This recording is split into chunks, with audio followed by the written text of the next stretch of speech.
Voilà, donc j'ai un message à vous partager. Donc j'ai fini de prier pour le moment. Message très important. La Bible est la parole de Dieu et il faut suivre la parole de Dieu. La Bible dit ne vous bornez pas à écouter, mais il faut faire quoi? Il faut mettre cela en pratique. Amen. Bien aimé, ce sujet est très important. Très très important. Amen. Beaucoup aujourd'hui se plaignent parce qu'ils n'ont pas les moyens qu'il faut. Ils n'ont pas l'argent qu'il faut. Ils sont dans une insuffisance financière. Ce matin, je vais te faire comprendre que Dieu est un Dieu bon pour tout le monde. À la fois pour les païens comme pour qui? Les chrétiens. C'est lui Dieu qui donne la nourriture, le vêtement, l'argent aux païens comme aux chrétiens. Il fait lever le soleil sur les bons comme les méchants. C'est lui Dieu qui rend riche. Et la Bible dit en 1 Timothée 6, 17. Il le dit. Il dit, recommande aux riches du temps présent de ne pas être orgueilleux. De ne pas mettre leur espérance dans les choses incertaines. Mais de la mettre en Dieu. Qui donne toutes choses avec quoi? Abondance. Afin que quoi? Nous puissions faire quoi? Nous puissions nous réjouir. Alléluia. Dieu donne toutes choses avec quoi? Abondance. Ça veut dire que Dieu bénit. Dieu bénit abondamment. Alléluia. Dieu bénit abondamment. Dieu donne la richesse abondante. À la fois aux païens, à la fois aux chrétiens. Donc ça veut dire que la richesse dans ta vie n'est pas un péché. L'abondance dans ta vie n'est pas un péché. Ce n'est pas un mal. Mais il y a une chose qu'il faut savoir ce matin. Et c'est l'objet de notre méditation de ce jour. L'attachement aux richesses produit la pauvreté spirituelle. On voit le cas de Salomon. Donc, ce sujet, ce thème, l'attachement aux richesses produit la pauvreté spirituelle. L'attachement aux richesses produit la pauvreté spirituelle. Dieu donne les richesses. Dieu donne beaucoup. Mais lui, Dieu, doit être plus important. Le donateur doit être plus important que les dons. Amen. Lorsque Dieu constate que lui, Dieu, commence à être moins important que ce qu'il t'a donné, tu rentreras en conflit avec lui. Il rentrera en conflit avec toi. Et c'est ça qu'on appelle la pauvreté spirituelle. C'est le fait que, à un moment donné, nos cœurs se détournent de Dieu au profit de ce qu'il nous a donné. Alléluia. La pauvreté spirituelle. Et donc, ce que la Bible que nous retenons, c'est que nous devons nous consacrer entièrement à Dieu pour surmonter la tentation des richesses. Une personne totalement à Dieu peut avoir beaucoup de biens. Et puis, les biens ne vont pas l'influencer. Parce qu'il est totalement à Dieu. Alléluia. Si vous n'êtes pas totalement à Dieu, Dieu ne peut pas vous rendre riche. Si votre cœur n'est pas totalement à Dieu, il ne peut pas vous rendre riche. Donc, nous devons nous consacrer entièrement à Dieu pour surmonter la tentation des richesses. Amen. Et comme nous prenons le cas de Salomon, nous allons aller dans l'Ancien Testament. Nous allons voir, selon le texte, la description des richesses excessives de Salomon. Dieu lui a donné excessivement. Et nous allons montrer à la suite la vie de mondanité de Salomon. Sa vie de mondanité qui va attrister le donateur. Salomon tombera dans la mondanité. Prenons d'abord la description de ses biens. 1 roi 10. 1 roi 10. Verset 14 à 20. Le poids de l'or arrivait à Salomon. Oui. Chaque année était de 666 talents d'or. Pour ce qui retirait des négociants et du trafic des marchands de tous les rois d'Arabie et des gouverneurs du pays. Le roi Salomon fit 230 boucliers d'or battus, pour chacun desquels il employait 600 cycles d'or, et 300 autres boucliers d'or battus, pour chacun desquels il employa 3000 d'or. Amen. Donc c'est le verset 14, verset 29. Et plus nous lisons, il y a un mot qui se répète. Et c'est lequel? L'or, l'or, l'or. Donc cela même nous décrit la nature, la qualité des biens de Salomon. Et le verset 21 de 1 roi 10 montre que rien n'était d'argent. On n'en faisait aucun cas du temps de Salomon. La Bible au verset 21, toutes les coupes du roi Salomon étaient d'or.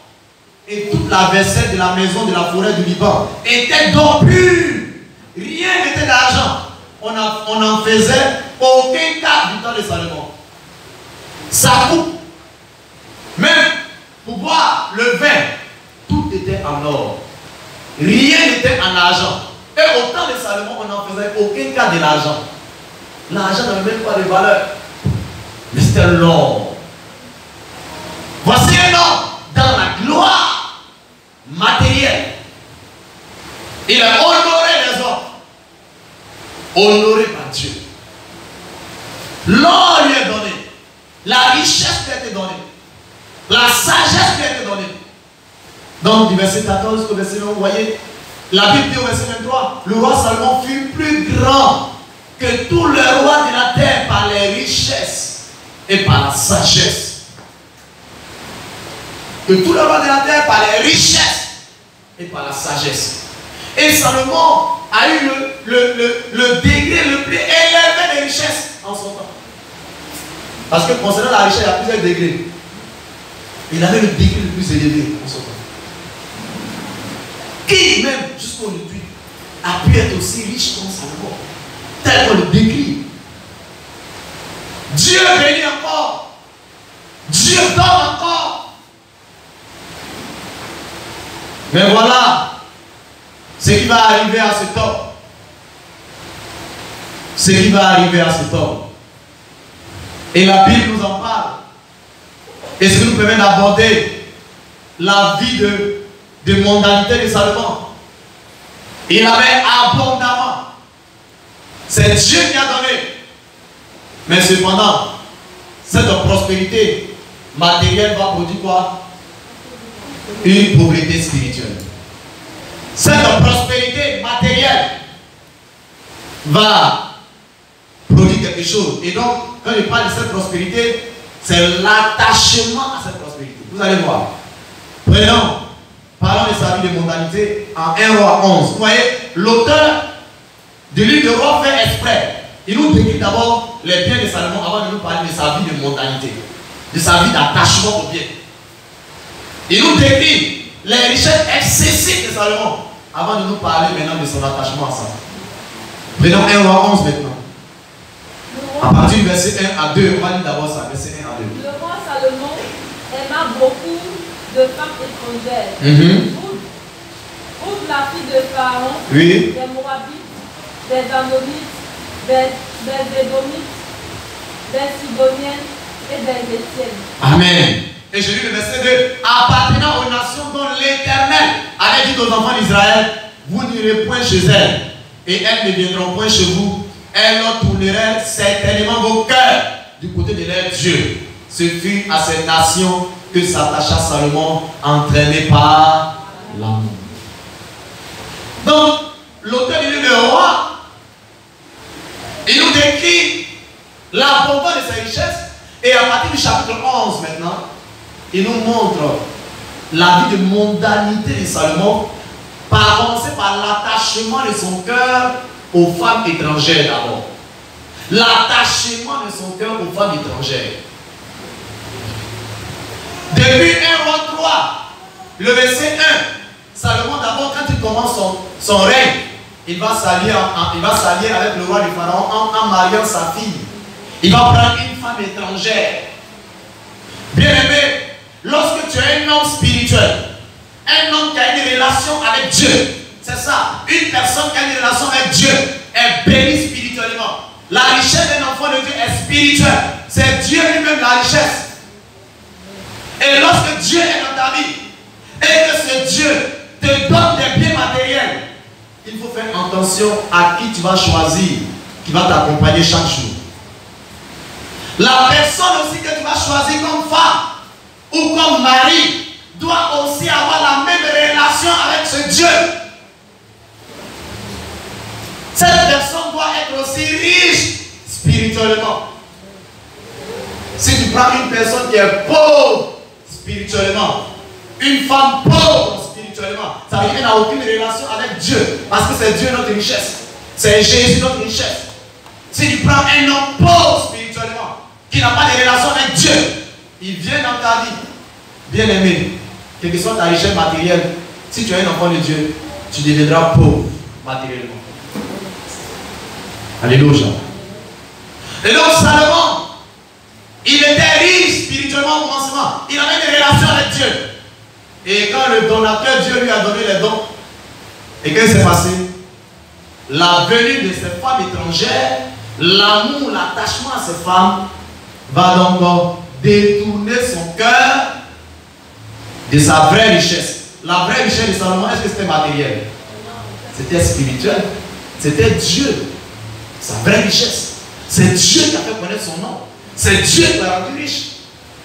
Mais l'attachement aux femmes étrangères, ça va détourner son cœur. C'est pourquoi attention de prendre une femme étrangère, un homme qui n'a pas, une femme qui n'a pas des relations avec Christ, un homme qui n'a pas Jésus pour Seigneur et Sauveur. Bien aimé, cet homme dans ta vie va détourner ton cœur du véritable.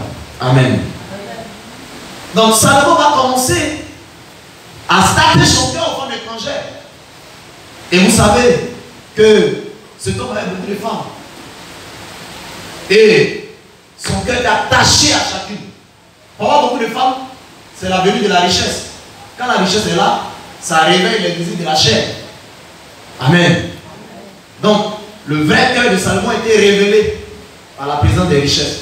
Il y a des personnes qui pensent vivre dans la sanctification. Mais quand l'argent va venir, on voit simplement t'attacher à Dieu. Ton vrai cœur peut se révéler. Quand l'argent est attaché, si tu n'es pas vraiment attaché à Dieu. Alléluia.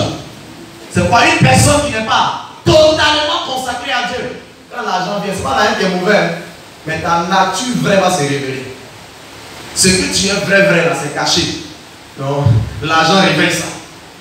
Ce n'est pas une personne qui est totalement à Dieu. L'argent est ton serviteur. L'argent ne te domine pas. Alléluia.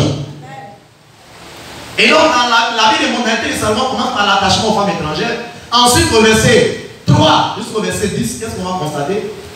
Il eut 700 princesses pour femmes, 300 concubines, et ces femmes détournaient son cœur. Wow. Ces femmes détournaient son cœur. À l'époque de la vieille de Salomon, ces femmes inclinaient son cœur vers d'autres dieux, et son cœur ne fut point tout entier, oh my God, tout entier à l'Éternel, son Dieu, comme l'avait été le cœur de David, son père. Du verset 3 au verset 10. La Bible dit, son cœur n'était pas tout entier. Dis à ton frère, Dieu est un Dieu jaloux. Ça veut dire quoi? Il ne partage pas notre cœur avec qui que ce soit parce qu'il est le Créateur. La Bible dit en Matthieu, le chapitre 22, verset 37, tu vas aimer Dieu de quoi? Tout ton cœur ou bien un peu de ton cœur? Tout ton cœur. Tout ton cœur. Dieu ne veut pas une partie de ton cœur. Il veut tout ton cœur. Et Salomon ayant eu la richesse et l'attachement à ces richesses, va commencer à détourner son cœur de Dieu. Il va tomber dans ce qu'on appelle la pauvreté spirituelle. Son cœur va se détourner de Dieu. Et aujourd'hui, c'est l'état de ton cœur qui empêche Dieu de donner beaucoup d'argent. Parce qu'il voit que ton cœur n'est pas encore prêt à recevoir l'argent. Quand il regarde, pendant que tu n'as encore rien, ta manière de le considérer, ta manière de vivre avec lui, il ne se sent pas honoré. Pendant que tu n'as encore rien, tu n'as pas le temps de le prier, tu n'as pas le temps d'aller évangéliser, tu n'as pas le temps de faire ce que lui veut. Il regarde ton cœur, que tu n'es pas encore prêt à recevoir abondamment. Et tu n'auras pas abondamment tant que ton cœur n'est pas encore prêt. Alléluia. Pendant que tu n'as pas encore beaucoup d'argent, il regarde ton cœur. C'est le cœur qui le regarde. La Bible dit qu'il est dans le ciel. Il regarde, il tourne ses regards sur toute la terre pour voir un cœur qui est tout entier à lui. Il cherche un cœur qui est tout entier. Dieu cherche une personne consacrée pour lui donner la bénédiction matérielle. Est-ce que notre cœur est totalement à lui? Le cœur de Job, le secret de la richesse de Job, fait quoi? Il était totalement à Dieu. Job chapitre 1, verset 1 décrit d'abord sa relation avec Dieu d'abord. Il était riche spirituellement. Dieu était sa richesse. C'est pourquoi maintenant Dieu va faire quoi? Dieu va lui donner maintenant le bien matériel. Lorsque les enfants de Dieu, quand tu viens dans la présence de Dieu, tout est l'argent. Tu es triste parce que tu n'as pas l'argent. Tu es triste parce que tu n'as pas de travail. Dieu constate qu'il n'est pas adoré en esprit et en vérité. Il voit que notre cœur, notre adoration est conditionnée. C'est lorsqu'il nous bénit qu'on adore avec joie. Mais quand on n'a pas l'argent, on n'a pas le travail, on ne parle même dans sa présence pour dire qu'on va l'adorer. Le cœur de Salomon était détourné. Il n'était pas tout entier. Une personne qui est entièrement à Dieu, Dieu lui bénira, il donnera la richesse. Alléluia. Donc, le cœur de cette femme, l'attachement à cette femme et ses richesses qu'il avait, ça va détourner son cœur. Et la Bible dit qu'il n'était pas tout entier. Qu'est-ce qu'il va faire? La Bible mentionne au verset 5 que Salomon alla auprès d'Astarté, divinité des Sidoniens, avec comme l'abomination des Ammonites.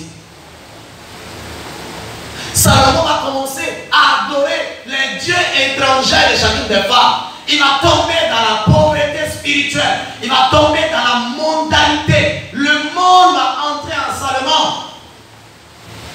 L'attachement à ce bien va détourner son cœur de Dieu. Au lieu de Dieu, quand il nous donne l'argent, c'est pour que l'argent puisse faire avancer son royaume. Mais l'argent ne doit pas être un objet d'adoration. L'argent ne doit pas être ta priorité. Tu ne dois pas valoriser l'argent. Un véritable chrétien ne valorise pas l'argent. Un véritable chrétien valorise l'auteur de l'argent qui est Jésus-Christ. Et aujourd'hui, quand quelqu'un a de l'argent et ne vient même pas à l'église à l'heure, il vient en retard. Parce que lui doit se reposer. Il a les moyens. C'est Dieu qui doit l'attendre. Alléluia. Et c'est comme ça l'état des cœurs. Le cœur commence à être enflé. On commence à tomber dans la mondanité. On commence à privilégier le matériel. On commence même dans nos choix à choisir une personne qui a aussi de l'argent pour venir faire quoi? Augmenter ce qu'on a. C'est pas ça? Et si je prends quelqu'un qui n'a pas d'argent, mon argent va faire quoi? Ça va diminuer. Alléluia. Et le cœur de Salomon s'est détourné du véritable à cause de l'attachement aux richesses. Et Dieu, pour que nous ne fassions pas la même chose comme Salomon, il a écrit ça pour nous dire que c'est lui Dieu qui bénit. C'est lui Dieu qui donne tout. Mais il veut d'abord que nous sachions que c'est lui la véritable richesse. Que nous devons lui être totalement consacrés. ton cœur doit être entièrement à lui. Quand il donnera l'argent, il sait que l'argent ne va pas de ton cœur. Parce qu'il sait que ton cœur lui appartient. Alléluia. Donc si nous voulons qu'il nous donne l'argent, commençons à examiner nos cœurs. Commençons à nous donner entièrement. Ne faisons pas comme Salomon. Un homme qui est tombé dans la folie de l'argent. Sa sagesse s'est transformée en folie. Il est resté attaché à ses biens matériels. Celui qui t'a rendu grand, t'a donné un grand nom, tu as fini par détester tes regards de lui au profit de ce qu'il t'a donné.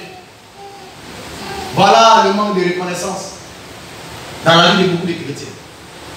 Et Dieu ne veut pas que nous copions cet exemple. Alléluia. Gloire à Jésus.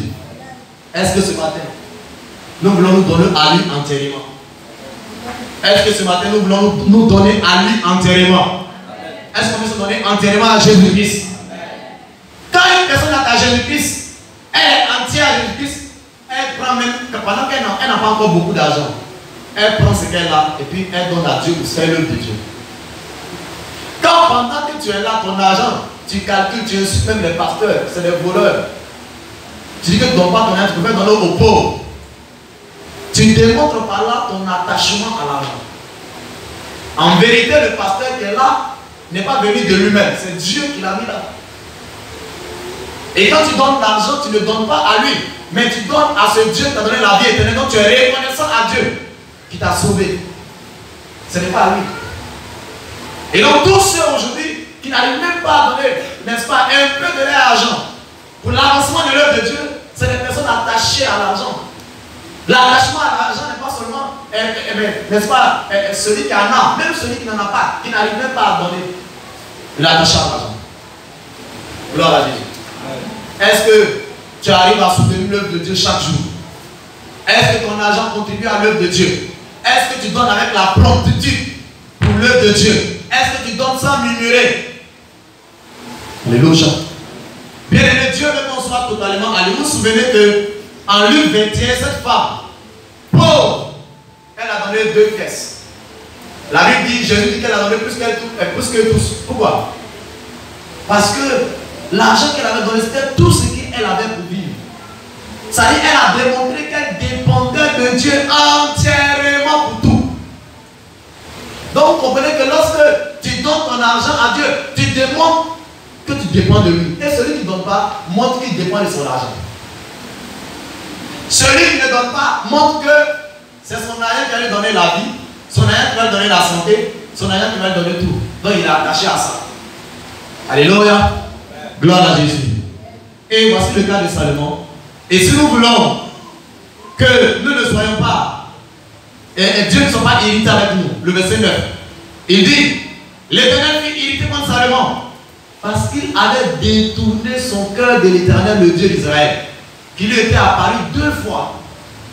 Il lui avait à cet égard défendu d'aller auprès d'autres dieux. Mais Salomon n'observa point les ordres de l'Éternel. Une personne qui est pauvre spirituellement, elle est attachée à l'argent, mais elle n'est pas soumise à la parole de Dieu. Dieu, elle peut désobéir à Dieu à cause de l'argent, détourner de l'argent au travail. Être malhonnête pour s'enrichir. C'est les chrétiens attachés à l'argent. Alléluia. Oui, quand tu es attaché à l'argent, bien aimé, tu n'es pas honnête. Tu ne peux pas être honnête. Parce qu'au fur et à mesure que ça s'augmente. Ça s'augmente. Mais quand tu es attaché à Dieu, tu es riche spirituellement. Dieu est ta richesse. Bien aimé, tu es honnête dans tout ce que tu fais. Tu es honnête dans tout ce que tu fais. Salomon, il ne se soumettait plus à la parole de Dieu à cause de l'argent.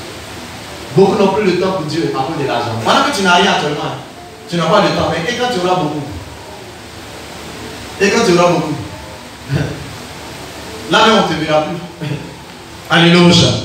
Bien aimé, consacrons-nous à Dieu. Une personne consacrée à Dieu. Bien aimé, la personne sert Dieu avec tout ce que Dieu lui a donné. Et le Seigneur est capable de donner encore parce qu'il sait que ta vie lui appartient. Et tout sera pour sa gloire. Et il y avait un homme, pour terminer avec ce témoignage. Cet homme il n'avait pas de travail. Écoutez bien. Il dormait dans une église, il n'avait pas de travail. Il souffrait. Donc on pourrait penser que Dieu l'a oublié. Mais il vous assure, le Dieu bon, qui a vu sa situation, et qui connaissait aussi son cœur, pour ne pas que les gens rendent Dieu responsable, le frère n'a rien, il souffre, même il doit aller vite. Dieu va le bénir. Dieu va donner le travail. Dieu va donner le minimum. Pendant que ça a commencé à aller chez le frère, bien aimé, le frère a trouvé qu'il n'avait plus le temps d'aller adorer son Dieu. À un moment donné, puisqu'on lui demandait pourquoi il ne venait pas, pourquoi il ne venait pas, le frère a fini par totalement couper avec Dieu. Il était dans la souffrance. Dieu l'a béni. Il a fait quoi? Il a coupé avec le Seigneur. Dieu connaît nos cœurs.